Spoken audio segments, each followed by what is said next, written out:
Bien, on va aborder aujourd'hui l'évangile proprement dit, et j'aimerais que nous nous arrêtions d'abord sur les origines du ministère de Jésus, tel qu'il nous sera rapporté donc dans l'évangile de Matthieu, bien sûr, et nous lirons au chapitre 3, à partir du verset 13, jusqu'au chapitre 4, verset 4.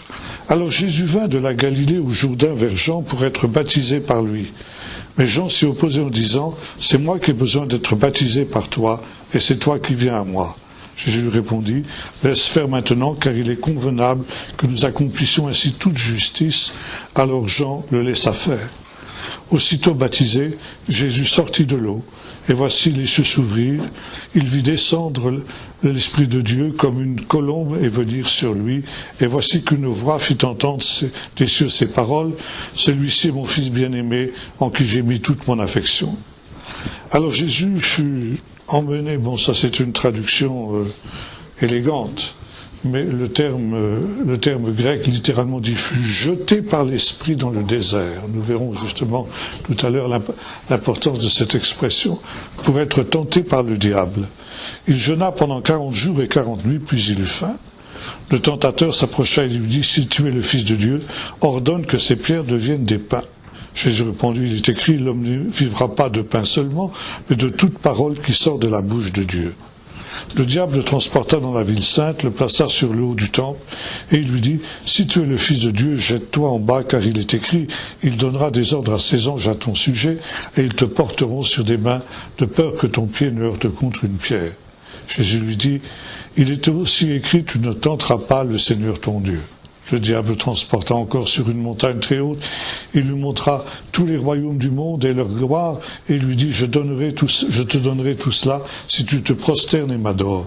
Jésus lui dit, retire de toi de moi Satan, car il est écrit, tu adoreras le Seigneur ton Dieu, et à lui seul tu rendras un culte. Alors le diable le laissa, et voici que des anges s'approchèrent de Jésus pour le servir. Le début du ministère de Jésus est directement lié au ministère de Jean-Baptiste, par lequel commencent tous les évangiles. Jean était un personnage qui nous est connu par les sources extérieures à la Bible, et notamment par l'historien juif Flavius Joseph, qui nous dit que donc, en ce temps-là, parut en quelque sorte un prophète qui a inauguré, selon ce que nous dit Flavius Joseph, un mouvement messianique extrêmement puissant, tellement puissant qu'il a fini par inquiéter les Romains et leurs marionnettes, qui était en particulier un des descendants Hérode Antipas, qui finalement, comme on le sait, le fera mettre à mort.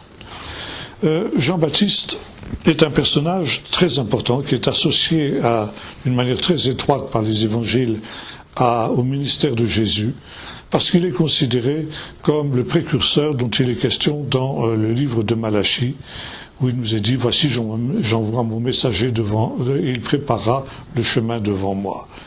Il y a un autre texte aussi lequel nous aurons l'occasion de revenir, nous aurons l'occasion de reparler de Jean-Baptiste. Dans le chapitre 2 du livre de Michée, il est aussi question de celui qui marche devant et qui fait la brèche, et donc le troupeau passe conduit par son roi.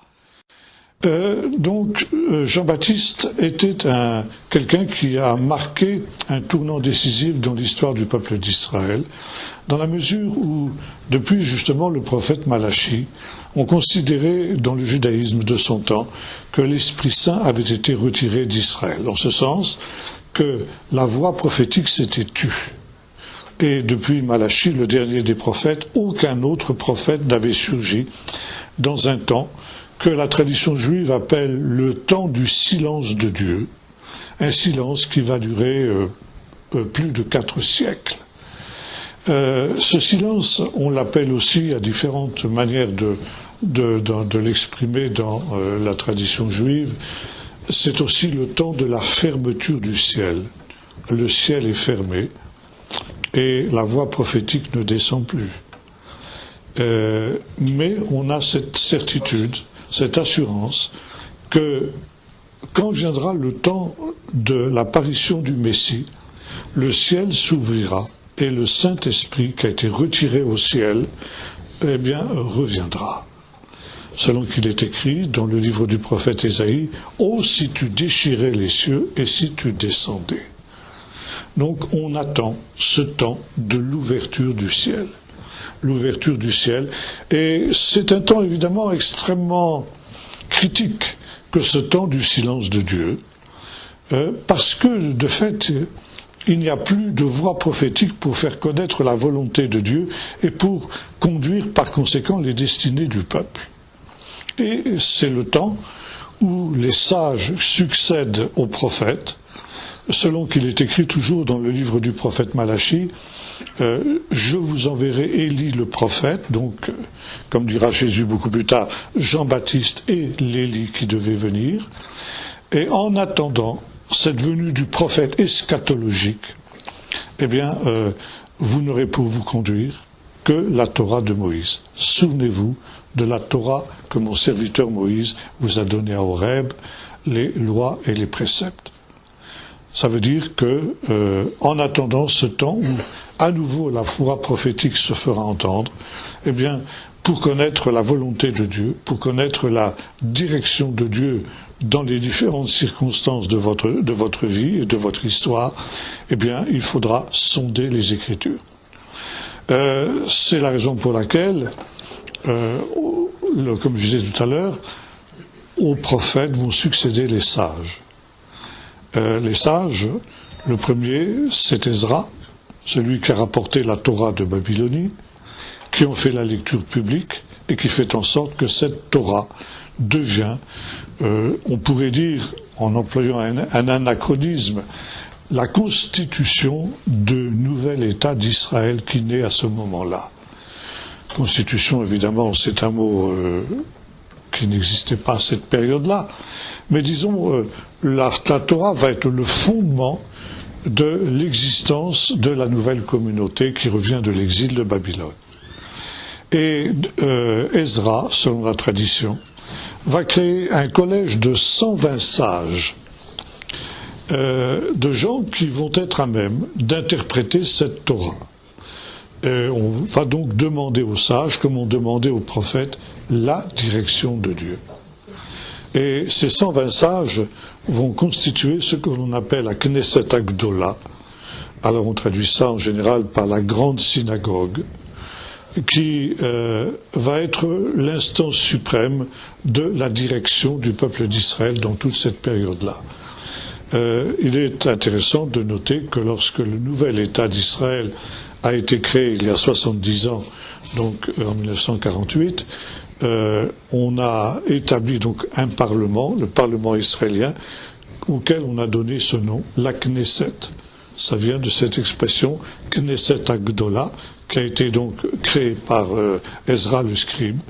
Et de la même manière qu'il y avait 120 membres dans la Knesset qui a été créée par Ezra, il y a aujourd'hui 120 députés dans la Knesset du nouvel État d'Israël, qui a repris donc cette tradition-là.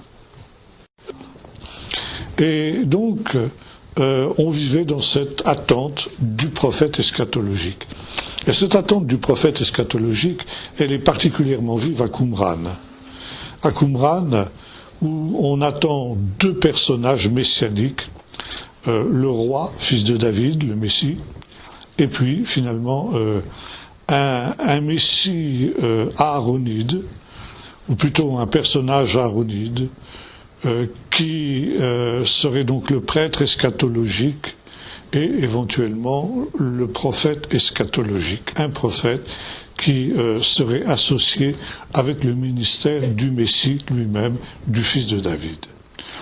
Et cette idéologie de cette attente du prophète eschatologique et par conséquent du retour de l'esprit au temps de la fin était quelque chose qui était très répandu dans l'espérance du peuple d'Israël, tel qu'on le voit notamment dans toute la littérature qu'on appelle la littérature des livres d'Enoch, qui nous indique ce qu'était cette atmosphère d'attente messianique qui existait en Israël à cette période-là et qui est résumé dans l'évangile de Luc en particulier de cette manière, comme tout le peuple était dans l'attente. Donc il y avait cette attente messianique et du prophète messianique. Et c'est alors que surgit donc Jean-Baptiste, Jean, Yohanan, à Matbil, le baptiseur, qui lui-même est un prêtre. Alors, on a beaucoup épilogué pour savoir si il y avait une relation entre Jean-Baptiste et les Esséniens. Il y a en effet un certain nombre de points communs entre Jean-Baptiste et les Esséniens, ne serait-ce que le fait que Jean-Baptiste, comme les Esséniens, s'était retiré dans le désert de Juda. Il y a de fortes chances, évidemment, que dans ce petit État d'Israël, de ce petit désert, Jean ait eu des contacts avec les Esséniens.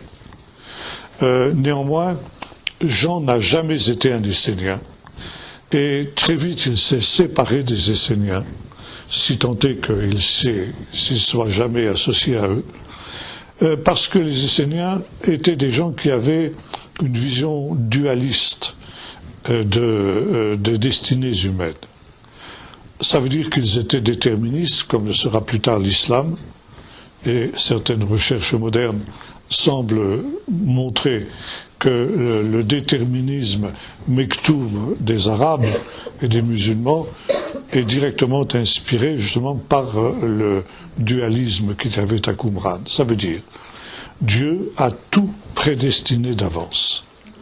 Dieu a tout déterminé d'avance. Et rien n'arrive sans que Dieu l'ait voulu, sans que Dieu l'ait déterminé. Dieu a connu de toute éternité ceux qui étaient destinés au salut et ceux qui étaient destinés à la perdition. Ceux qui sont destinés au salut, ce sont les fils de la lumière, c'est-à-dire les membres de la secte, les Esséniens. Ceux qui sont déterminés et qui sont prédestinés à la perdition, ce sont tous les autres que l'on appelle les fils des ténèbres. Et finalement, ça ne dépend que de l'élection de Dieu. Dieu a élu, dans sa préscience, dans sa totale liberté, et sans qu'il soit nécessaire de donner la moindre raison, la moindre explication pour cela, Dieu a choisi de toute éternité les élus. Alors si vous êtes un élu, tant mieux pour vous, et vous le serez, quoi qu'il arrive. Mais si vous n'avez pas cette chance d'être des élus de Dieu, eh bien tant pis pour vous. Vous aurez beau faire, vous ne deviendrez jamais un élu. Et vous aurez beau respecter la Torah, vivre une vie sainte, vous repentir, etc., eh bien, vous serez perdu pour l'éternité parce que Dieu l'a déterminé comme ça. Ça, c'était une doctrine qui était contraire à celle des pharisiens. Les pharisiens insistaient sur la liberté de l'homme et sur, bien qu'ils croyaient à une certaine prédestination, mais en tout cas jamais autant que celle qu'on trouve chez les Esséniens. Et c'est en cela que Jean-Baptiste se séparait d'eux. Jean-Baptiste était un homme qui considérait que sa mission était, comme le dit le prophète Malachi, de ramener le peuple d'Israël à Dieu pour préparer la venue du Messie. Jean était un personnage charismatique, était un prophète, et il était considéré comme un prophète. Or, pendant 400 ans, il n'y avait plus eu de prophète, nous l'avons vu tout à l'heure. Et l'émergence d'un prophète qui va avoir un impact sur le peuple d'Israël tout entier va être évidemment considéré par le peuple d'Israël comme un signe messianique. C'est le retour de l'Esprit. L'Esprit qui a été enlevé au ciel est enfin revenu. C'est le temps de l'ouverture du ciel. Et c'est par conséquent le temps de la rédemption, et la venue du Messie est donc imminente. Et l'un des messages de Jean-Baptiste, on le sait, était effectivement d'annoncer que cette venue du Messie était imminente. Il vient, celui qui est plus puissant que moi, je ne suis pas digne de délier la courroie de ses souliers, il vient, c'est un des noms du Messie, en hébreu, Abba, c'est tiré du psaume 118, béni soit celui qui vient au nom du Seigneur. Donc il vient, le Messie. Il fallait donc préparer le peuple d'Israël à cette venue du Messie. Et la préparation du peuple d'Israël était de ramener le cœur du peuple à Dieu par une notion qui est centrale dans le judaïsme jusqu'à nos jours, la notion de la repentance. La repentance, c'est quoi? C'est, en hébreu, ça se dit tchouva. Ça veut dire littéralement le retour à Dieu. Le peuple d'Israël doit revenir à Dieu et, ce faisant, abandonner ses péchés, se détourner de ses mauvaises voies et pratiquer la justice telle qu'elle est définie dans la Torah. Jean était quelqu'un qui était manifestement très attaché à la Torah et, ce faisant donc, il invitait aussi le peuple à cette démarche d'un retour à Dieu. La repentance était au centre du message des prophètes de l'Écriture. Et en prêchant la repentance, Jean ne faisait que de se situer dans la perspective qui était celle justement des prophètes qui l'avaient précédé. Et à cet appel à la repentance, Jean associait un rite qui va faire la fortune de son ministère, le baptême. Le baptême n'est pas une innovation de Jean, ce n'est pas Jean qui l'a inventé. Le baptême, dvila en hébreu, qui signifie littéralement une immersion, vient du livre du Lévitique, où sont définis un certain nombre de cas où un homme et une femme peuvent contracter des impuretés rituelles. Les impuretés rituelles n'ont rien à voir avec le péché. Elles ont à voir avec des souillures qui empêchent l'homme qui en est atteint, ou la femme qui en est atteinte, de s'approcher de Dieu, et notamment dans le sanctuaire de Dieu, ça veut dire entrer dans le temple. On ne peut pas entrer dans le temple dans un état d'impureté rituelle. On ne peut pas s'approcher de la tente de la rencontre du tabernacle qui se trouve dans le désert en état d'impureté rituelle. Et quand on est conscient d'avoir contracté une impureté rituelle, alors il faut, comme le dit le texte du Lévitique, se purifier dans l'eau. Celui qui aura conscience d'une telle impureté lavera son corps dans l'eau et sera impur jusqu'au soir. Et cette prescription « lavera son corps dans l'eau » a été interprétée par les rabbins comme une immersion, se plonger dans l'eau. Et dès le retour de l'exil, dans la plupart des synagogues, on voit apparaître ce qu'on appelle des mikvés, c'est-à-dire des bassins remplis d'eau, qui servent justement aux purifications. Dans quel cas convient-il de se purifier? Finalement, la purification, c'est tout ce qui touche au domaine de la mort. La mort est, pour la Bible, l'impureté ultime. Tout ce qui touche à la mort, ou tout ce qui est susceptible d'attirer la mort, de provoquer la mort, provoque l'impureté rituelle. Par exemple, des soldats qui reviennent du combat, où ils ont tué des hommes, ils ont versé du sang, sont impurs. Et ils doivent donc se purifier pour pouvoir entrer dans la présence de Dieu. Si l'on a touché un cadavre d'homme ou d'animal, même par inadvertance, on devient impur, et il convient de se purifier. Bien entendu, ceux qui sont en deuil et qui ont dû réaliser des rites d'ensevelissement d'un de leurs proches sont également impurs. Maintenant, sont impures des maladies qui sont susceptibles de conduire à la mort. La plus importante étant la lèpre. La lèpre, on n'est pas sûr d'ailleurs que ce soit la lèpre telle qu'on l'entend aujourd'hui, c'est-à-dire ce qu'on appelle en médecine la maladie de Hansen. Bon, il semblerait qu'il s'agisse plutôt d'une maladie de peau qui aurait à voir avec ce qu'on appelle en médecine la pélagre. Bon, enfin, ce sont des discussions un peu techniques qui dépassent un peu notre propos. Quoi qu'il en soit, donc, ce type de maladie qui provoque une espèce de dégénérescence du vivant. Le vivant est une espèce de mort vivant. Donc il est impur jusqu'à ce qu'il soit purifié de sa lèpre.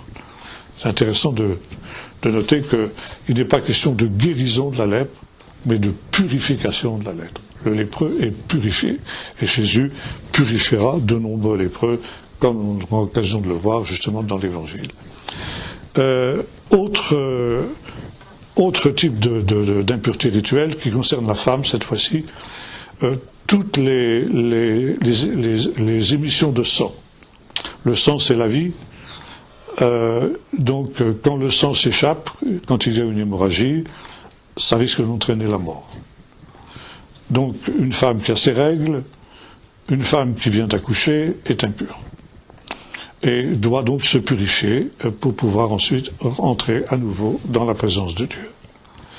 Donc, nous voyons, c'est tout ce qui concerne ces prescriptions sont en réalité des choses qui n'ont rien à voir avec le péché. Les pharisiens avaient développé d'une manière très intense ces rites de purification et donc de ce qu'on appelle les baptêmes. Vous retrouverez cette expression dans l'Épître aux Hébreux où il est question de la doctrine des baptêmes. Ce type de rituel était aussi très développé à Qumran. Qumran, où on vivait dans un souci d'hyper-pureté, et dans le site de Qumran, que certains d'entre vous ont certainement visité, vous avez pu constater qu'il y a de très nombreux mikvés qui étaient destinés justement à ces purifications-là. Néanmoins, à Qumran, il y avait une idéologie du baptême un peu différente de celle des pharisiens. Pour les pharisiens, nous l'avons vu, le baptême était tout simplement les baptêmes. On se plongeait soi-même, on n'était pas baptisé par quelqu'un, on se plongeait, et encore aujourd'hui ça se passe comme ça. Dans toutes les synagogues modernes, il y a des mikvés aussi pour les raisons que j'ai évoquées tout à l'heure, et chacun se plonge, donc s'immerge lui-même. Les gens de Qumran avaient une autre idéologie que celle des pharisiens. Ils estimaient que non seulement le type d'impureté que j'évoquais tout à l'heure, les différents types d'impureté, tout ce qui touche à la mort, etc., souille le corps, mais que ce n'est pas seulement des impuretés rituelles qui rendent impur l'individu, c'est aussi le péché. Et ça, c'est en cela qu'il différait des pharisiens. Le péché souille le corps. Et avant que le corps ne soit lavé dans l'eau, ne soit immergé dans l'eau, il faut que le péché ait été ôté par la repentance. Le péché ait été ôté de l'âme par la repentance. Et en cela, Jean-Baptiste était plus proche des Esséniens qu'il ne l'était des pharisiens. Mais là où Jean différait radicalement des Esséniens, c'est le fait que son appel à la repentance s'adressait à tous. Tout Israël était invité à se repentir, les justes et les injustes. Et je dirais, en priorité, les publicains, les prostituées, les péagers, les gens de mauvaise vie, ça veut dire tous ceux qui étaient considérés, notamment par les Esséniens, comme des exclus de la communauté d'Israël. Et ces gens-là, donc, étaient baptisés par Jean sur la confession de leurs péchés.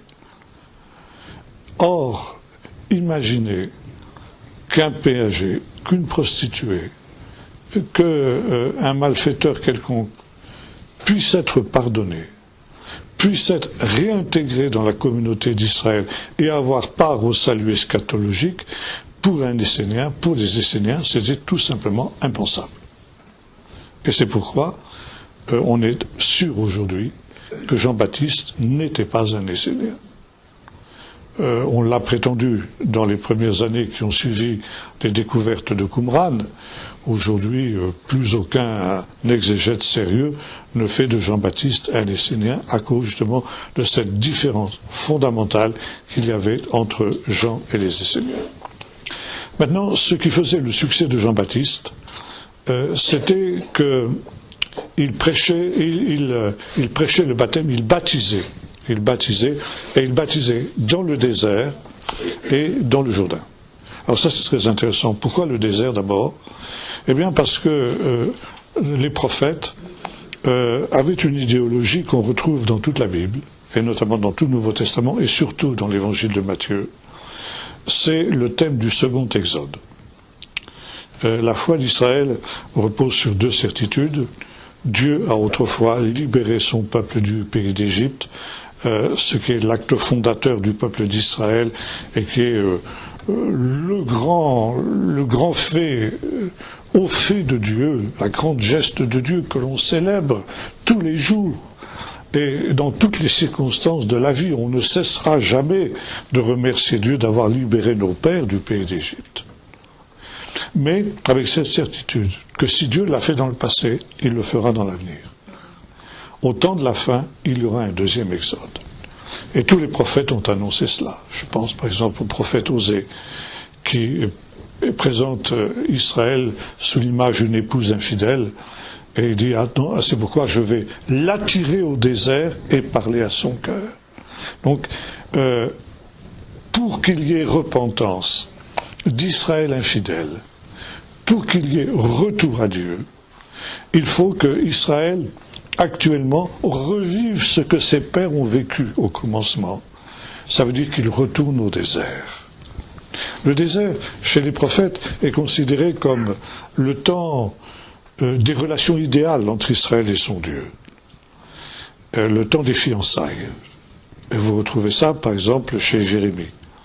Je me souviens, chapitre 2 de Jérémie, je me souviens de ton amour pour moi quand tu m'étais fiancé au désert et que tu me suivais dans une terre inculte. Donc, comme l'a annoncé le prophète Osée, au temps de la fin, Dieu appellera à nouveau son peuple au désert et il se fiancera avec lui à nouveau jusqu'au moment où il conclura avec lui une nouvelle alliance comme celle qui a été conclue au Sinaï et autrement dit qui sera un nouveau mariage. Dieu va réépouser ce peuple dont d'une certaine manière il a divorcé en le condamnant à l'exil. L'exil, c'est en quelque sorte la répudiation d'Israël qui va être réépousée par Dieu au temps de la fin. C'est aussi la raison pour laquelle les Esséniens étaient partis au désert. Parce qu'ils étaient le véritable Israël. Et par conséquent, comme l'avait annoncé le prophète Ésaïe, chapitre 40, ils allaient au désert pour préparer les chemins du Seigneur, pour préparer ce deuxième exode, et ils se nommaient entre eux la communauté de la nouvelle alliance, parce qu'ils attendaient justement ce deuxième mariage du peuple d'Israël, de Dieu avec le peuple d'Israël.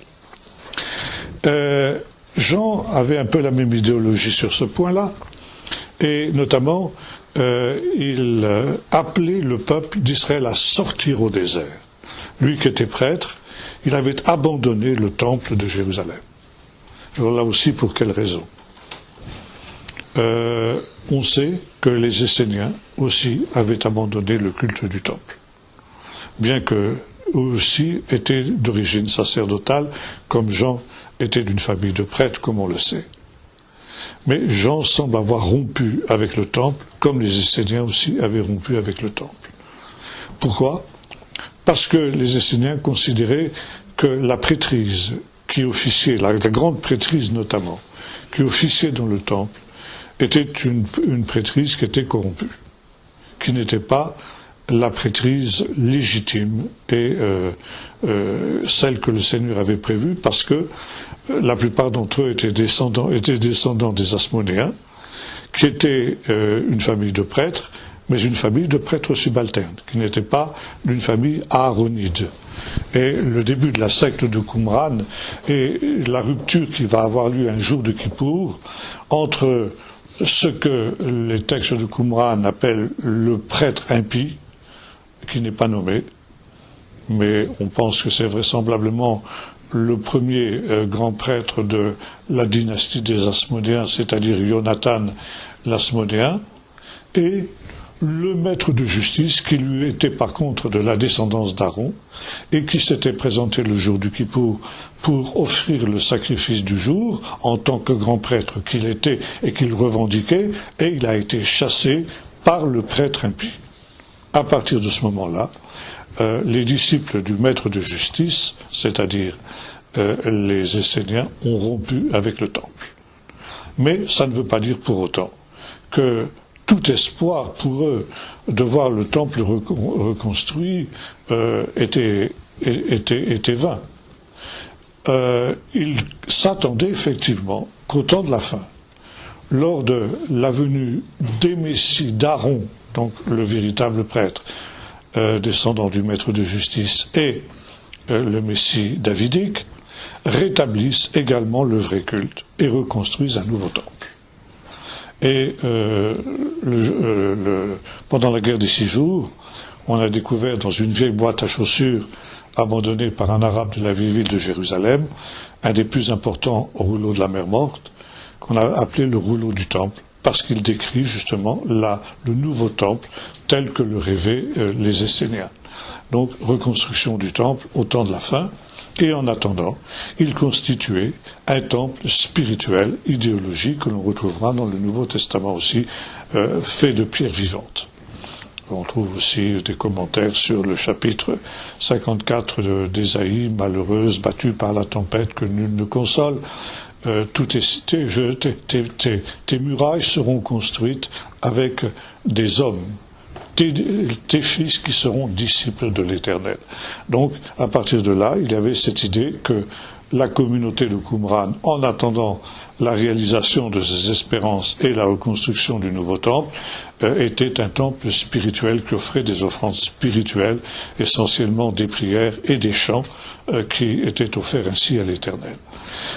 Jean-Baptiste, lui aussi, donc, quitte Jérusalem. Est-ce qu'il considérait le temple comme souillé ? Pas forcément, mais dans la mesure où il était le prophète eschatologique et il se considérait comme tel, bien que se considérant comme le dernier, pas digne de dédier la courroie des pieds du Messie, il appelait le peuple à sortir au désert, comme leur père était allé au désert, pour y retrouver la présence de Dieu.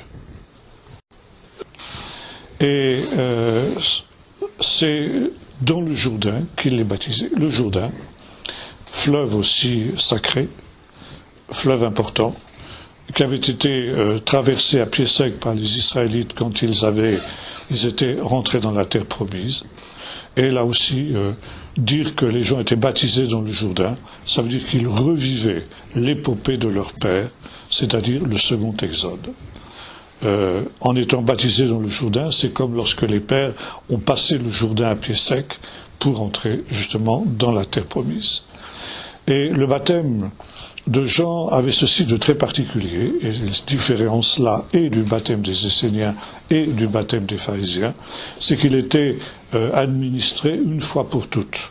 Et il était administré, on ne se baptisait pas soi-même, on était baptisé par Jean, qui avait justement ce surnom qui lui avait été donné, Amadbil, littéralement l'immergeur, Jean l'immergeur. Et ce baptême, qui n'était administré par Jean que sur la confession des péchés de celui qui venait pour être baptisé, donc selon l'idéologie essénienne, qu'il fallait d'abord avoir confessé et purifié son corps du péché par la repentance, et à ce moment-là, on pouvait donc être baptisé. Et qu'est-ce que signifiait ce rite du baptême pour Jean, et pour ceux qui venaient être baptisés pour lui? Ça veut dire que celui qui était baptisé était mis à part, scellé, pour cette époque messianique qui était imminente. Ça veut dire il y avait ce jugement eschatologique que Jean annonçait. Il a son van à la main, il nettoiera son aire, il engrangera le blé dans les greniers, mais il brûlera la paille dans un feu qui ne s'éteint pas. Et par conséquent, le fait d'être baptisé, eh bien, mettait en quelque sorte à part celui qui était baptisé pour qu'il échappe au jugement eschatologique. Dans le livre de Daniel, il est question de ce jugement ultime, dans le chapitre 7 en particulier, qui a inspiré Jean-Baptiste, où on voit le tribunal céleste et donc une sentence de mort qui est prononcée contre la 4e bête de Daniel. Et notamment, devant le trône du juge suprême, qui est Dieu bien sûr, il y a un fleuve de feu qui coule. Et qui évidemment va être ce fleuve de feu qui va engloutir les méchants. Cette idée d'un déluge de feu, d'un fleuve de feu, on la retrouve dans le judaïsme de cette période-là. De la même manière que le monde ancien a péri par l'eau, lors de la venue du Messie, qui sera le juge eschatologique, le Fils de l'homme de Daniel, qui est notamment décrit longuement dans les livres d'Enoch. L'expression Fils de l'homme n'a rien à voir avec l'humanité de Jésus, mais avec le personnage de Daniel qui apparaît au chapitre 7, c'est-à-dire le juge des derniers jours. Et ce dernier, donc, répandra ce fleuve de feu sur la terre. Ce fleuve de feu qui manifestera le jugement ultime de Dieu, qui sera un déluge de feu, comme l'Ancien Monde a été jugé par l'eau du déluge. Mais de la même manière que Noé et sa famille ont échappé à cette catastrophe, les justes échapperont aussi à ce déluge de feu. Et Jean annonce, donc, il brûlera la paille dans un feu qui ne s'éteint pas. Et ce faisant, évidemment, c'est à cette tradition du fleuve de feu qui coule du trône de Dieu qui est fait allusion. Les sources rabbiniques nous disent une chose intéressante au sujet de ce fleuve de feu, c'est que ce fleuve de feu, il engloutira les méchants et il consumera les méchants. Mais pour les justes, il les purifiera de tout péché. Il ne les consumera pas, il ne les brûlera pas, mais il brûlera la mauvaise tendance, on appelle en hébreu ça Yotzer Hara, qui est en eux. Et les justes seront encore plus purifiés par cette effusion du feu qui est considéré aussi comme le Saint-Esprit. Le Saint-Esprit, un feu. Lorsqu'il est question de ce baptême de feu, donc il vous baptisera, il a son van à la main, moi je vous baptise dans l'eau pour vous amener à la repentance, mais celui qui vient après moi, qui est plus puissant que moi, lui vous baptisera dans le Saint-Esprit et dans le feu. S'il est question des justes, ça veut dire que, en face de cet événement imminent, de ce jugement imminent, voyez-vous, Jean-Baptiste croyait que le jugement dernier était imminent. Et en cela, justement, il va se séparer de Jésus. Jésus lui montrera, on aura l'occasion d'y revenir, que ce jugement ne va pas venir aussi vite que Jean ne le pensait. Mais pour Jean, il annonce l'imminence de ce jugement. Et pour échapper à ce jugement à venir, eh bien, quand on est baptisé, on est déjà purifié du péché par la repentance et scellé, mis à part pour cette nouvelle intervention du Seigneur. Quand le fleuve de feu débordera, eh bien, il ne te consumera pas, mais il consumera simplement le péché qui est en toi. Et quand le Messie apparaîtra, tu pourras te présenter devant lui d'une manière encore plus pure que tu n'es après avoir été baptisé dans l'eau par Jean-Baptiste. Donc, ça c'est quelque chose qui est très important. Ensuite, évidemment, dans le livre des Actes, l'expression baptême dans le Saint-Esprit est un petit peu différente, à un sens un petit peu différent, mais ici, dans le contexte que Jean lui donne, c'est plutôt cet aspect-là. Donc c'est une mise à part, et finalement le baptême chrétien qui découle du baptême de Jean a aussi une signification qui est proche. Et notamment, dans l'Épître aux Romains, au chapitre 6, Paul dira ceci: « Ignorez-vous que nous tous qui avons été baptisés, c'est dans la mort de Jésus que nous avons été baptisés, pour devenir une seule plante avec lui, pour devenir une même plante aussi avec lui dans la résurrection. » Donc le baptême de Jean scellé pour la rédemption, et la résurrection faisait partie de la rédemption, bien sûr, de la rédemption messianique. Et chez Paul, nous retrouvons la même idée. Celui qui est baptisé est son corps, en quelque sorte, son corps mortel, est mis à part pour la résurrection au dernier jour, quand la rédemption viendra. Donc ça, c'est le ministère de Jean. Et donc, nous voyons Jésus, qui, âgé, comme dira Luc, d'environ 30 ans, vient vers Jean pour être baptisé. Alors, chose étonnante, surprenante, pour Jean lui-même, qui dit que c'est lui qui aurait besoin d'être baptisé par Jésus. Et finalement, Jésus exige de Jean qu'il soit baptisé. Pourquoi ? Parce que justement, là commence son ministère de rédempteur. Jean, l'apôtre cette fois-ci, qui a écrit l'évangile de Jean, nous en donnera une compréhension plus profonde quand il nous dit que quand il le voit venir, Jean-Baptiste déclare « Voici l'agneau de Dieu », littéralement, qui porte le péché du monde. Chez Jean, il y a deux événements qui sont, deux fêtes qui sont extrêmement importantes pour lui. Un, la fête de Pâques, et deux, la fête de Kippour. Deux fêtes qui sont situées, disons, aux deux extrémités de l'année.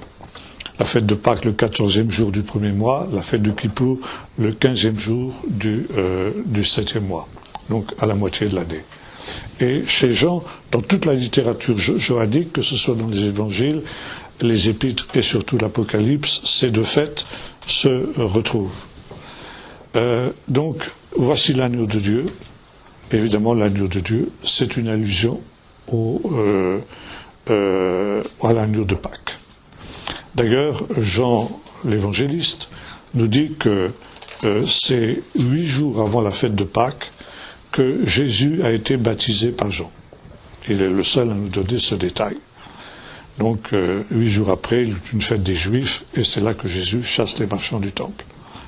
Donc, Jésus a été baptisé au temps de Pâques, et ce faisant, il est désigné comme l'agneau de Dieu. L'agneau de Dieu qui devait être mis à part pendant 3 jours avant d'être sacrifié.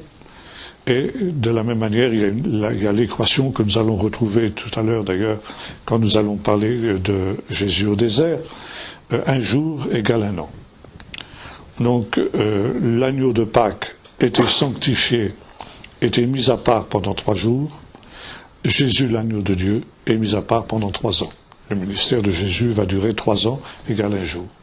Donc c'est une manière de nous dire, Jésus est véritablement l'agneau de Dieu, l'agneau de Pâques. Mais il est aussi celui qui porte le péché du monde. Or, nulle part il nous est dit que l'agneau de Pâques portait le péché d'Israël. Par contre, il nous est dit d'un autre animal qu'il portait le péché d'Israël, c'était le bouc émissaire, le bouc de Kippour. Et ça, c'est l'expression. Donc le bouc de Kippour était l'animal sur lequel on imposait les mains en confessant les péchés d'Israël. Le fait d'imposer les mains indique une transmission. Donc on transmettait le péché d'Israël au bouc, et ce bouc ensuite était chassé au désert pour Azazel, pour le prince des démons qui habite le désert. Ça veut dire le péché retourné à sa source, retour à l'envoyeur, il retourne à celui qui crée le péché, qui est le tentateur et qui habite justement les déserts. Donc, Jésus est désigné comme celui qui porte le péché du monde, ça veut dire exactement aussi comme le bouc de Kippour. Donc ici, la fête de Pâques et la fête de Kippour se retrouvent. Maintenant aussi, ce qui est intéressant, il nous est dit que lorsque Jésus sort de l'eau, le ciel s'ouvre et le Saint-Esprit descend sur lui sous la forme d'une colombe, et une voix se fait entendre, une bat kol, comme on dit en hébreu, littéralement une fille de voix. Et cet événement est très intéressant et très important, parce que nous avons vu que depuis l'époque de Malachie, le dernier des prophètes, le ciel avait été fermé. Et le Saint-Esprit avait été retiré au ciel, mais on attendait que, au temps de la fin, juste avant la venue du Messie, le ciel soit déchiré et le Saint-Esprit redescende. Et là donc, Jean voit le Saint-Esprit descendre, le ciel s'ouvrir et le Saint-Esprit descendre, et une bat kol, une fille de voix, littéralement, fait entendre cette parole, « Tu es mon fils bien-aimé », donc citation d'un psaume, « Tu es mon fils bien-aimé, en qui j'ai mis toute mon affection ». Donc, psaume 110, « Tu es mon fils, je t'ai engendré aujourd'hui ». Et donc ici, c'est une désignation divine de la messianité de Jésus. Jésus sait maintenant d'une manière certaine qu'il est le Messie annoncé. Et donc la scène du Jourdain est très importante à cause de cela. Non seulement il se charge du péché du monde, mais en même temps il est le Messie tel que le Seigneur l'a promis et le Fils de Dieu. Cette affirmation de la filiation divine lui est maintenant une certitude pour lui. Et ensuite il nous est dit, et je reviens sur le texte que nous avons lu tout à l'heure, qu'à ce moment-là, Jésus fut jeté au désert par le Saint-Esprit, ce Saint-Esprit qu'il avait reçu à son baptême, et ce Saint-Esprit qui l'avait rempli. Il est poussé au désert, jeté au désert, pour y être tenté par le diable. Et là, nous retrouvons, bien sûr, le rituel de Kippour, que nous avons évoqué tout à l'heure. Quand le bouc avait été chargé des péchés d'Israël par le rite de l'imposition des mains, il était chassé au désert pour aller vers le diable, vers Azazel. Et Jésus, le véritable bouc émissaire, lui aussi est poussé au désert. Et voyez-vous, il y a tout un symbolisme avec des harmoniques. Donc Jésus est à la fois ce bouc émissaire qui rencontre le diable, mais aussi ce n'est pas seulement en tant que bouc émissaire qu'il va rencontrer le diable, c'est aussi justement en tant que fils de Dieu. Ce fils de Dieu, qui, disons, cette qualité de fils de Dieu, qui vient de lui être rappelée par la voix qui s'est fait entendre à son baptême. Et ce faisant, Jésus pénètre dans le désert, qui est le désert, le domaine démoniaque par excellence. Le désert, c'est l'habitation de Satan, comme la mer d'ailleurs. Le bouc est emmené à Azazel, nous l'avons vu, mais il nous est dit dans Deutéronome que le désert est le lieu où habite la vipère et le dragon volant, donc serpent qui est l'image de Satan, les endroits des serpents. Jésus dira plus tard que quand un démon a été chassé d'un homme, il va au désert pour y trouver du repos. Il va au désert parce que c'est son lieu, c'est là qu'il habite. Donc aller au désert, c'est rencontrer Satan. Et Jésus donc va au désert, poussé par l'Esprit et en même temps délibérément. Ça veut dire qu'en tant que Fils de Dieu, rempli de la puissance du Saint-Esprit, il envahit le domaine de Satan. Il provoque Satan sur son propre terrain. Et donc, là, il va y avoir cette première confrontation, qui est une confrontation décisive, parce que justement, va se produire ici un phénomène que Jésus définira plus tard dans une petite parabole, le prince de ce monde, l'homme fort est lié. Jésus, en envahissant le domaine de Satan dans le désert, et en triomphant des tentations humaines face auxquelles tous les hommes, vous et moi y compris, nous avons tous échoué, eh bien, Jésus lie la puissance de Satan.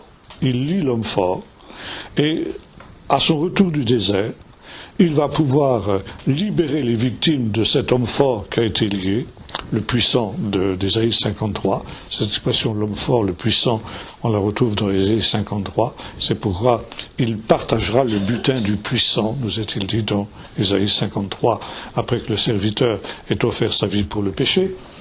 Et donc déjà Jésus, en prenant à son baptême, il accepte la mort. Le baptême, c'est déjà l'acceptation de la mort. Jésus porte le péché du monde jusqu'à la croix. Et déjà, dans l'ombre du baptême, se profile la croix.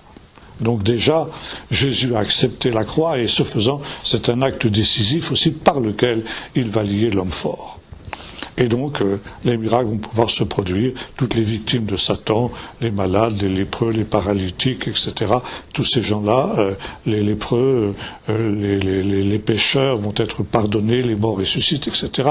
Toutes choses que nous rencontrerons à nouveau quand nous parlerons aussi, encore à nouveau, des relations entre Jésus et Jean-Baptiste. Et donc, cette scène du désert est absolument essentielle pour comprendre justement le ministère de Jésus. Maintenant, il y a une autre harmonique aussi qu'on trouve. Donc Jésus va au désert, 1, en tant que bouc émissaire de Kippour, 2, en tant que Fils de Dieu qui vient provoquer Satan sur son terrain et lier l'homme fort, et troisièmement, aussi, en tant que représentant du peuple d'Israël. Nous avons vu que selon le message des prophètes, il doit y avoir un deuxième exode au temps de la fin. Israël doit revenir au désert. Et nous avons déjà rencontré cette assimilation dans l'évangile de l'enfance, cette assimilation que fait Matthieu avec Israël. Jésus revit l'histoire d'Israël. Il revit ce second exode. Et notamment, lorsque, à la suite du décret d'Hérode de massacrer tous les enfants de Bethléem, Jésus redescend en Égypte, comme l'avait fait le peuple d'Israël, et ensuite il en remonte, comme avait fait le peuple d'Israël aussi au moment de l'Exode, selon ce qui est écrit dans le livre du prophète Osée, « J'ai appelé mon fils hors d'Égypte ». Et là, donc, il y a cette assimilation qui est faite entre Israël, qui est le fils aîné de Dieu, comme Moïse le dira au Pharaon, « Israël est mon fils, mon premier-né, laisse aller mon fils afin qu'il me serve. Si tu ne le fais pas, je te prendrai ton fils, ton unique. » Ce qui se passe. Israël, évidemment, est fils de Dieu au sens symbolique du terme. Jésus est fils de Dieu au sens plein du terme. Et cette filiation divine vient de lui être rappelée justement ici à son baptême. Tu es le Fils de Dieu, tu es mon Fils. Mais, disons, pour Matthieu, dire que Jésus est Fils de Dieu en même temps que Israël est Fils de Dieu, c'est dire en quelque sorte, Jésus est le véritable Israël. Et pour les prophètes, il y a le peuple d'Israël dans son ensemble, et puis il y a un reste d'Israël, qui, comme le dira l'apôtre Paul dans l'Épître aux Romains, est le véritable Israël.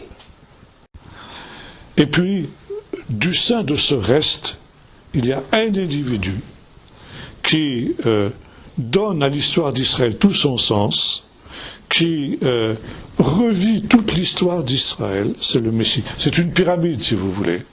Il y a la grande base de la pyramide, qui est tout le peuple.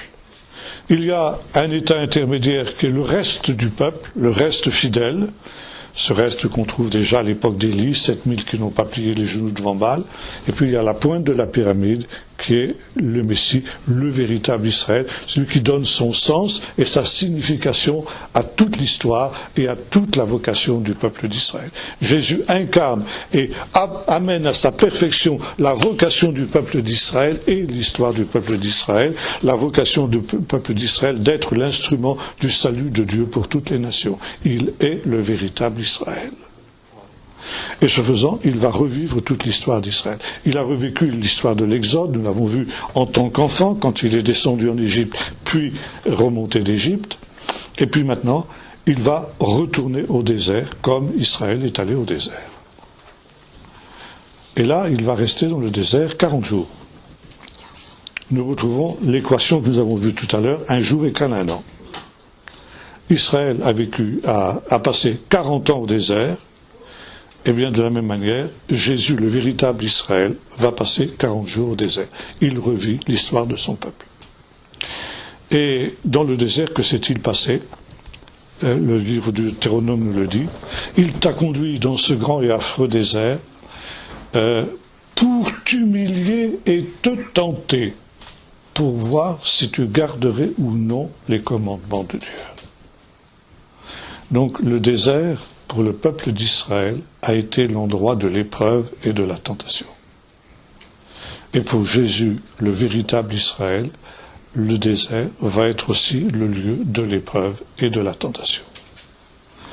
Et là, il va y avoir 3 tentations. Bon, il nous est dit qu'il a été tenté de 1000 manières, mais essentiellement, les évangiles évoquent 3 tentations.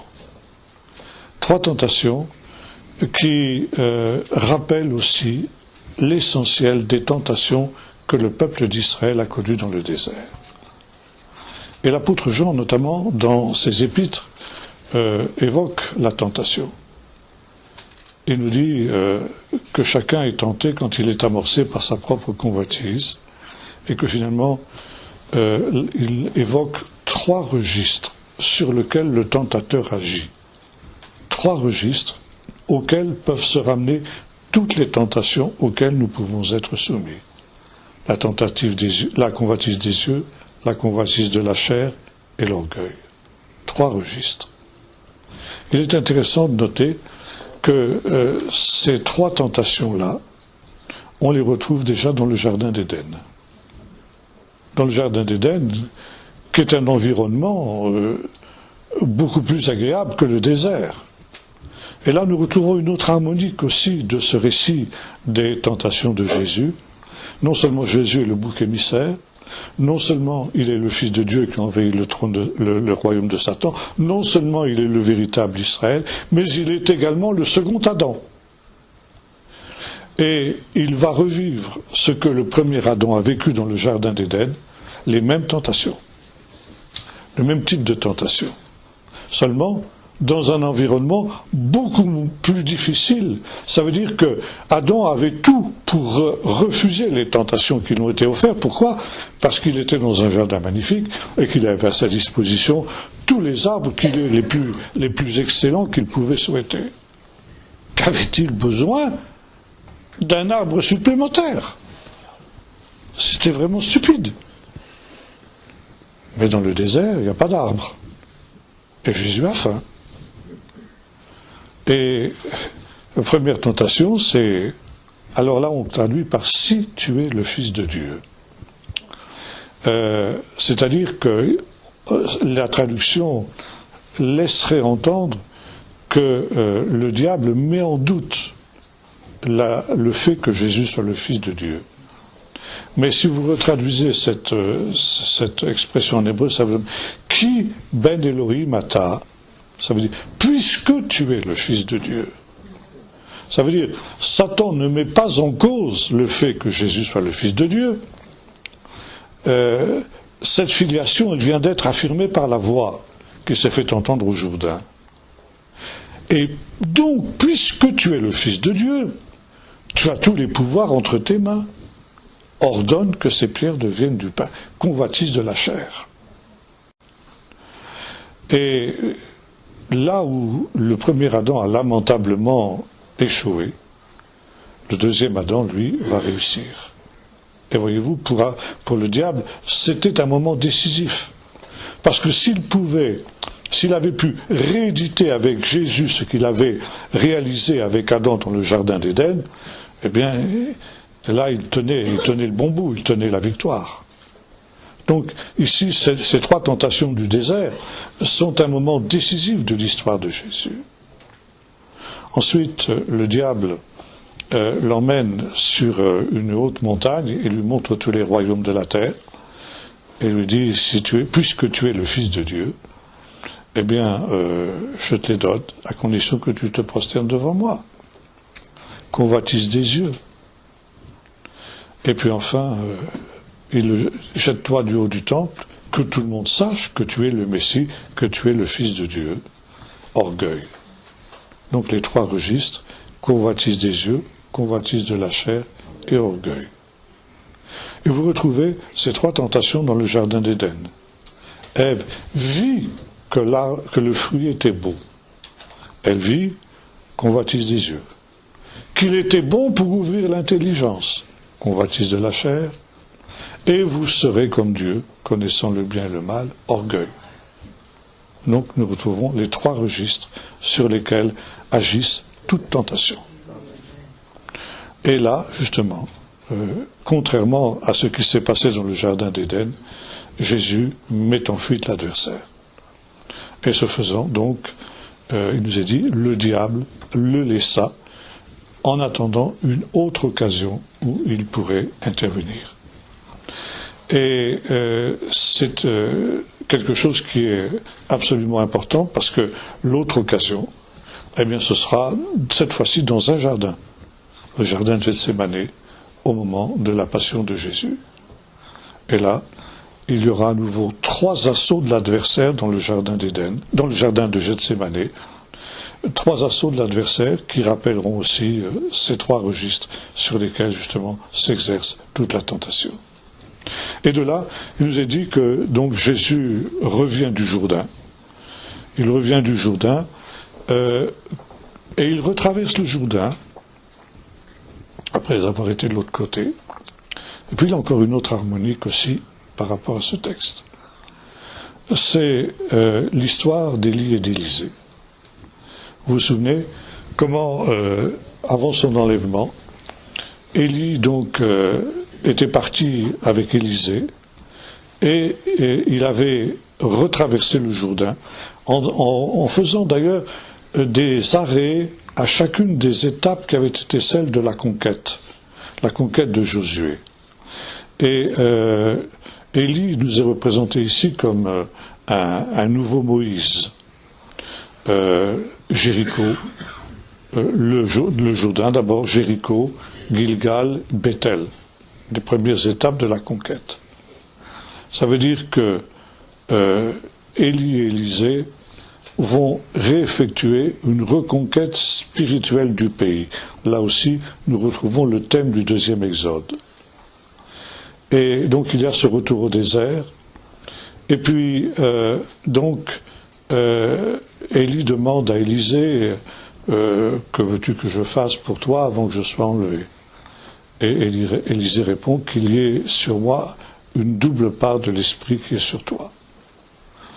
Et il lui demande une chose difficile, mais si tu me vois, au moment où je serai enlevé, cela arrivera, autrement cela n'arrivera pas. Et de fait, Élisée voit Élie monter dans le ciel, il reprend son manteau, et l'esprit qui a été sur Élie est à nouveau sur Élisée, comme le constatent ceux qui sont de l'autre côté du Jourdain quand Élisée retraverse le Jourdain. Et voyez-vous, il y a ici une relation particulière entre Jean-Baptiste et Jésus. Et cette relation, elle est de la même nature que la relation qu'il y avait entre Élie et Élisée. Élie est incarné par Jean-Baptiste, et Jésus le rappellera. Si vous voulez le savoir, c'est lui, l'Élie, qui devait venir. Donc ici, nous sommes à fond dans ce parallèle entre Élie et Élisée. Les deux agissent auprès du Jourdain. Et là aussi, donc, le ciel s'ouvre et l'Esprit descend sur Jésus. Et il va surpasser l'Esprit qu'il y a sur Jean-Baptiste. C'est très intéressant de noter ce parallèle que fera Luc entre Jean-Baptiste et Jésus dans l'évangile de l'enfance. Et Luc prendra toujours grand soin de nous préciser que Jésus est supérieur à Jean. Et Jean le rappelle, je ne suis pas digne de délier la courroie de ses souliers. Jean a une part de l'esprit sur lui qui est importante, mais finalement il ne fera aucun miracle, tandis que Jésus va recevoir l'esprit sans mesure. Et quand Jésus est baptisé, Jean va avoir cette parole, bien maintenant, en quelque sorte, mon rôle est fini. Il faut qu'il croisse et que moi je diminue. Donc de la même manière que Élie s'est effacé pour laisser la place à Élisée, de la même manière, Jean-Baptiste s'efface pour laisser la place à Jésus, qui intervient comme Élisée était intervenu, c'est-à-dire comme un disciple de Jean. Jésus a été en quelque sorte, il a reconnu en Jean son maître d'une certaine manière. Même si ensuite il va le dépasser, comme Élisée avait dépassé Élie, il n'en est pas moins le disciple de Jean. Et il y a cette relation entre Jean et Jésus, comme il y en avait entre Élie et Élisée.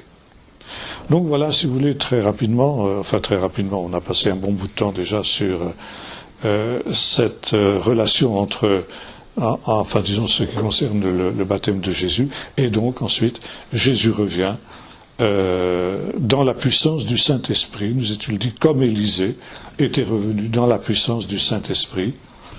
Et de la même manière que Élisée avait accompli le programme qui avait été indiqué à Élie par le Seigneur quand il était retourné à Horeb, ça veut dire d'effectuer une reconquête spirituelle du pays, et ça c'est, Élie ne le réalisera pas plus que Moïse ne l'a fait, mais son successeur, Élisée, est celui qui va effectuer cette reconquête spirituelle du pays d'Israël, qui est tombé tout entier dans l'apostasie des Baals, à la suite de ce qui s'était passé avec l'infâme Jézabel, qui avait fait pécher l'ensemble du peuple d'Israël, en sorte que pratiquement Élie était resté le seul, du moins il le pensait. Donc Jésus revient, et lui aussi, après avoir traversé le Jourdain, comme Israël l'avait fait sous la conduite de Josué. Là nous retrouvons à nouveau cette histoire du peuple d'Israël que Jésus revit. Eh bien, il va entreprendre une reconquête du pays, une reconquête d'Israël, notamment par les interventions miraculeuses qui sont les siennes. Et ce qui va caractériser le ministère de Jésus, par opposition au ministère de Jean-Baptiste, qui lui n'avait fait aucun miracle, c'est justement les signes et les miracles que Jésus va accomplir. Les signes et les miracles vont se multiplier au fur et à mesure de son ministère. Et contrairement à ce que l'on a souvent longtemps cru, et on croit encore dans certains milieux chrétiens, les miracles de Jésus n'avaient pas pour but d'indiquer sa messianité. Ça, il n'était pas le seul à avoir fait des miracles, les prophètes l'avaient fait aussi, notamment les deux grands prophètes que nous avons évoqués, Élie et Élisée, sans parler de Moïse. Mais étaient les signes de la proximité du royaume de Dieu. Et Jésus donc revient du désert en annonçant la venue du règne de Dieu. Repentez-vous, car le règne de Dieu, car le royaume des cieux est proche. Nous avons l'occasion de revenir sur cette notion du royaume de Dieu, mais finalement, le royaume est ce qui est central dans l'évangile de Matthieu. L'évangile de Matthieu, on l'a appelé l'évangile du royaume, parce que justement, il est tout entier centré sur cette notion du royaume de Dieu. Et un théologien dit avec un certain humour, Jésus annonçait le royaume et c'est l'Église qui est venue. Mais de fait, le royaume est central pour Matthieu. Qu'est-ce que c'est que le royaume? Bon, d'abord, il en est question la première fois qu'il est question du royaume de Dieu, c'est dans le chapitre 15 du livre de l'Exode. Après, justement, un miracle qui rappelle celui qui vient de se produire quand Jésus a traversé le Jourdain, à savoir la traversée de la mer Rouge. Après la traversée de la mer Rouge, le peuple d'Israël va entonner un cantique qu'on appelle en hébreu le cantique de la mer, qui célèbre cette victoire, cet grand miracle, cette grande délivrance que Dieu vient d'opérer en faveur de son peuple. Et le cantique de la mer qu'on trouve au chapitre 15 du livre de l'Exode se termine de la manière suivante: l'Éternel régnera de génération en génération. Et cette expression, l'Éternel régnera, est la première fois dans la Bible qu'apparaît cette idée du royaume de Dieu. L'Éternel régnera. Ça veut dire la victoire que Dieu vient de remporter sur la mer. La mer, qui, comme le désert, est aussi la demeure des démons, la demeure de Satan, des puissances démoniaques. Il y a des monstres dans la mer. La mer, c'est une réalité hostile. Nous la retrouvons dans l'Évangile quand elle s'acharnera contre le bateau de Jésus, cette mer qui sera déchaînée et que Jésus va calmer, comme le Seigneur l'avait fait pour la mer Rouge. Eh bien, cette victoire du Seigneur sur la mer réédite ce qui a été au commencement, quand Dieu a séparé la mer d'avec le sec pour que la vie puisse apparaître sur la terre au moment du récit de la création. Et la tradition juive nous dit que en triomphant de la mer, qui était une puissance hostile, une puissance de mort, cette puissance qui recouvrait toute la terre, il y avait des ténèbres à la surface de l'abîme, et l'Esprit de Dieu se mouvait au-dessus des eaux. Cette mer qui reviendra sur la terre au moment du déluge pour anéantir toute vie, et qui sera aussi vaincue par Dieu quand, finalement, le sec réapparaîtra à la fin du déluge. Eh bien, Dieu réédite cette victoire qu'il a exercée sur les puissances des ténèbres qui sont manifestées par la mer et qui sont manifestées aussi par l'Égypte. L'Égypte était une puissance démoniaque. C'est un des serpents qui se trouve dans la mer, selon Ésaïe 27. Dans ce temps-là, le Seigneur tuera de sa grande épée, n'est-ce pas toi, Seigneur, qui transperça Rahab, le monstre qui était dans la mer au commencement. Donc, Dieu manifeste par la division de la mer Rouge, la déchirure de la mer Rouge, comme on l'appelle en hébreu, sa puissance, sa souveraineté sur les puissances des ténèbres, sur les puissances de la mort. Il triomphe de la mort. La mer, c'est la mort. Et de la même manière, Jésus donc va triompher aussi de ces puissances des ténèbres, et il va donc exercer sa souveraineté. Le Seigneur régnera d'éternité en éternité. Les nations qui entendent parler de ce miracle, de la déchirure de la mer, prennent conscience de la puissance de Dieu, de la souveraineté de Dieu. L'Éternel régnera de génération en génération. Et le cantique de la mer évoque justement ces nations qui tremblent à l'ouïe de ce miracle qui s'est produit, et qui reconnaissent ainsi la souveraineté de Dieu, donc le règne de Dieu. Le règne de Dieu qui s'étendra au temps de la fin sur toutes les nations, et le miracle de la déchirure de la mer Rouge est une prophétie de ce qui se passera au temps de la fin, quand la mort sera définitivement vaincue, la mer sera définitivement vaincue, dans la nouvelle Jérusalem, sur la nouvelle terre, il n'y a plus de mer, ça veut dire il n'y a plus de mort, et donc toutes les nations se soumettront à la souveraineté de Dieu qu'elles auront reconnue après l'avoir combattue vainement. Donc ici, Jésus annonce le royaume, ça veut dire justement cette apparition de cette réalité au dernier jour, quand le Seigneur régnera d'éternité en éternité. Le royaume s'est approché. Il y a donc ce temps que le peuple d'Israël attend, ça veut dire ce temps du royaume messianique, ce temps qui a été annoncé par les prophètes, un temps où le loup habiterait avec l'agneau, etc., etc. Il n'y aurait plus de souffrance, plus d'injustice, etc. Eh bien, ce temps attendu par le peuple d'Israël, ce temps merveilleux, ce temps qui a été aussi annoncé par Jean-Baptiste et dont le baptême était l'annonce prophétique, eh bien, il est imminent. Ce royaume, il est imminent. Maintenant, comment va-t-il se réaliser? Comment va-t-il se manifester? Ça, c'est une autre affaire. Et ce sera justement le thème des 5 grands discours de Jésus dans l'évangile de Matthieu. Comment le royaume de Dieu vient-il? C'est le thème de l'évangile de Matthieu, l'évangile du royaume. C'est ce royaume qui est imminent.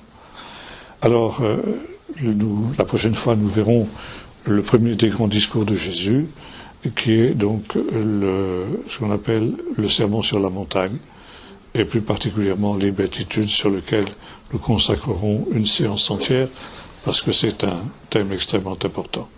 Voilà donc ici ce que je voulais dire pour ce soir. Est-ce que vous avez des questions là-dessus?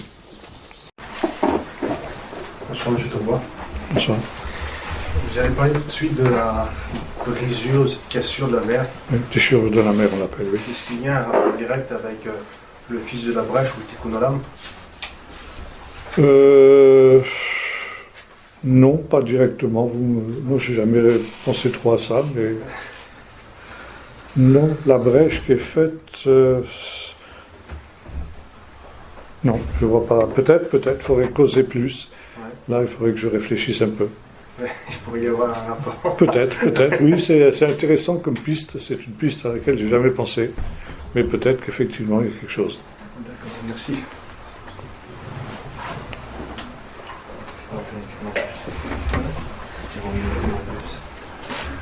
Bonsoir. Bonsoir. Justement, la notion du royaume, quel est le rapport entre la notion du royaume et celle de l'assemblée, la Keïla Ah oui, alors ça c'est pas entre les deux. Ah, c'est pas du tout la même chose. Ce sont de réalités entièrement différentes. La Keïla, l'Église, parce qu'en fin de compte, Jésus va montrer justement, contrairement à Jean-Baptiste, que la pleine manifestation du royaume ne va pas se faire aussi vite que ce que Jean avait imaginé. Et que finalement la venue du royaume, j'anticipe un petit peu ce qu'on aura l'occasion de dire, elle se fait en 3 étapes. Les 3 étapes qu'on va retrouver notamment définies dans les paraboles du royaume, justement, qui se trouvent au chapitre 13 de l'évangile de Matthieu, et plus particulièrement 2 paraboles essentielles que sont la parabole du semeur, qui est pratiquement la parabole clé pour comprendre les paraboles de Jésus d'une manière générale, et la parabole du bon grain et d'ivraie. Donc 3 étapes. Une première étape qui est l'étape des semailles. Donc une étape où la semence est jetée à tout vent, et c'est l'époque de Jésus. C'est le ministère de la première venue de Jésus. Celui qui sème la semence, c'est le Fils de l'homme. Donc c'est le Messie. Or, cette semence, elle ne va pas germer tout de suite. Et il y a un deuxième temps, qui est le temps de la croissance de la semence. Un temps qui est d'une certaine manière un temps d'inactivité. Et dans une petite parabole de Marc, qu'on trouve chez Marc, Jésus montrera cela. Donc, quand l'agriculteur a semé la semence, il n'a plus qu'à attendre. Il y a un travail souterrain, invisible, qui se crée dans la terre. Et finalement, l'agriculteur n'a pas à s'inquiéter. S'il s'inquiète, ça n'activera pas les choses. Les choses se feront en leur temps. Il y a une maturation que l'on ne peut pas devancer. Il faut attendre que la semence ait germé et que finalement elle arrive au troisième stade, qui sera le temps de la moisson. Or, pendant ce long temps de germination de la semence, eh bien, il va y avoir un adversaire qui va intervenir et qui va semer de l'ivraie dans le champ. Ça, c'est la deuxième parabole. C'est bien qu'il va y avoir deux mystères, celui des fils du royaume et celui des fils de Bélial, des fils de la destruction. Et les deux réalités, les deux mystères vont croître ensemble. Et ce n'est qu'au temps de la moisson, la troisième étape, c'est-à-dire la deuxième venue de Jésus, que le grand tri sera fait. Ce tri dont avait parlé Jean-Baptiste disait, il engrangera le blé dans les greniers, mais il brûlera la paille dans un feu qui ne s'éteint pas. Et finalement, pendant toute cette période de la maturation, eh bien, il y a ceux qui reçoivent la semence et qui deviennent les fils du royaume. Et les fils du royaume, ça se confond avec l'Église, justement. Hein? C'est finalement cette réalité où ce n'est pas le royaume, mais disons déjà, il y a des gens qui passent du royaume des ténèbres au royaume de la lumière et qui sont en quelque sorte mis à part pour que quand le temps viendra, le temps de la moisson viendra, eh bien, ils puissent participer pleinement à ce royaume qui sera manifesté alors. Et on se trouve devant cette dialectique et ce mystère que justement l'évangile de Matthieu exprime mieux que n'importe quel, que tous les autres évangiles, à savoir de cette dialectique entre le déjà et pas encore. D'une certaine manière, le royaume, il est déjà là, il est présent dans toute sa plénitude. Et pourtant, il n'est pas encore pleinement manifesté. Et ça, c'est justement aussi ce qui est le propre de l'Église, c'est que l'Église, elle est cette manifestation actuelle d'un royaume déjà présent, et pourtant, elle annonce le royaume à venir. Elle n'est pas le royaume, elle annonce le royaume à venir. Elle n'est qu'un signe avant-coureur de la venue du royaume. Donc on est dans cette ambivalence-là. Ça rejoint un peu la deuxième question que vous me posez, c'est que ce qu'on appelle l'Église, donc la Keïla, j'ai cru comprendre que ça apparaissait dans le texte biblique au pied du mont Sinaï.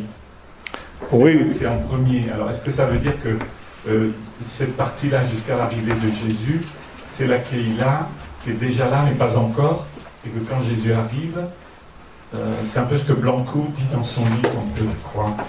Et que quand Jésus arrive, les choses deviennent, la Keïla devient beaucoup visible, plus visible, parce que Jésus est passé. Oui, il y a bien sûr une relation. On retrouve ça aussi bien chez Pierre que dans l'Apocalypse. Pierre, vous êtes une nation sainte, un sacerdoce royal, donc allusion à effectivement la théophanie du Sinaï. Vous serez pour moi un royaume de prêtres et une nation sainte. Hein, donc on retrouve ça. Vous êtes ça, vous dit Pierre aujourd'hui. Alors le problème, évidemment, c'est de savoir à qui Pierre s'adresse-t-il dans cet épître-là.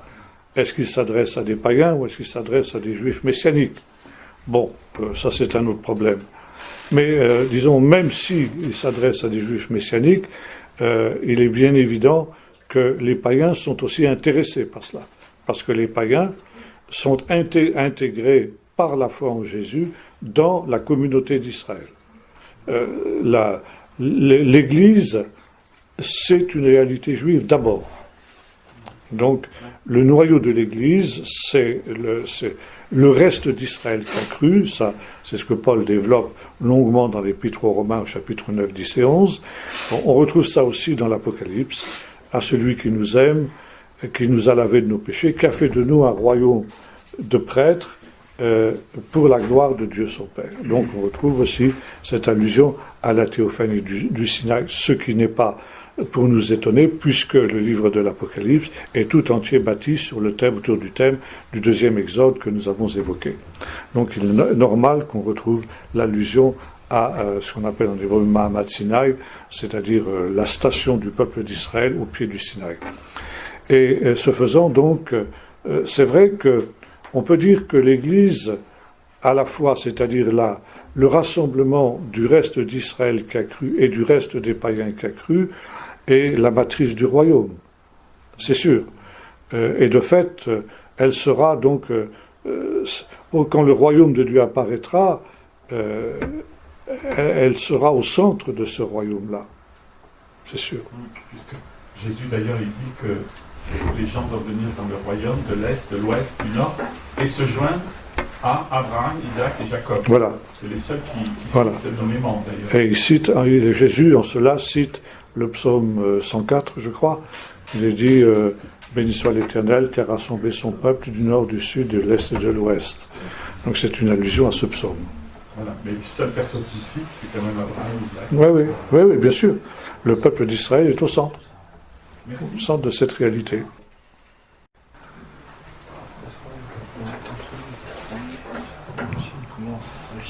Vous avez cité dans la reconquête spirituelle d'Israël par Élisée 3 lieux, je crois le Jourdain, Gilgal et Bethel. Est-ce qu'il y a une image associée à chacun de ces lieux? Ou est-ce que c'est simplement... C'est les premiers lieux qui ont été conquis. Le Jourdain, la traversée du Jourdain. Gilgal, ça a été la première station israélite. Jéricho, la première ville qui est tombée. Et ensuite Aï Bethel, c'est 2 villes voisines. Elles ont été prises en même temps. Donc c'est les premières étapes de la conquête. Oui, tu as dit une chose qui m'a surprise, c'est le fait que Jésus était disciple de Jean. Mais il n'a pas été réellement son disciple. Je crois, il me semblait qu'ils ne s'étaient pas rencontrés depuis très longtemps. Oui, mais enfin, disons, en venant vers Jean-Baptiste pour être baptisé par lui, il reconnaissait l'antériorité de Jean-Baptiste et en quelque sorte, il se plaçait dans une situation où Jean d'ailleurs l'a désigné en quelque sorte comme son successeur, en disant donc voici l'agneau de Dieu, lui vous, etc. Oui, comme son continuateur. L'époux, ensuite il parlera de l'époux, etc. D'accord, oui, c'est pas du tout comparable aux disciples de. Non, mais disons ses disciples dans le sens d'une filiation. Quoi.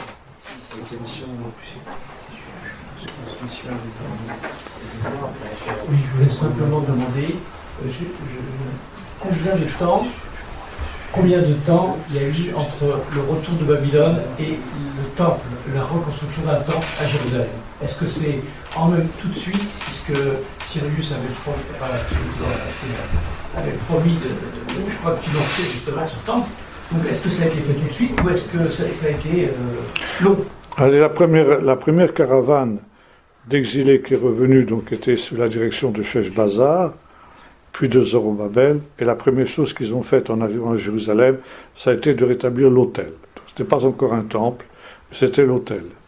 Et il a fallu attendre Zorobabel, justement, pour reconstruire un temple beaucoup plus modeste que celui qui avait été construit par Salomon, mais disons qui était une priorité parce que, justement, le prophète Malachi devait annoncer que le Messie serait manifesté dans le temple. Donc il fallait que le temple existe pour que le Messie puisse venir. Dans l'Apocalypse, il me semble qu'il est question que dans le royaume à venir, il y aura une mer. Non, il n'y a pas de mer. Ah non, justement. Il est dit nettement, il n'y aura pas de mer. La mer de cristal, mais c'est la mer de cristal. Non, la mer n'était plus. Apocalypse 21. Je vis un nouveau ciel et la mer n'était plus. Non. Alors ça fait beaucoup de peine aux Bretons quand je leur dis ça.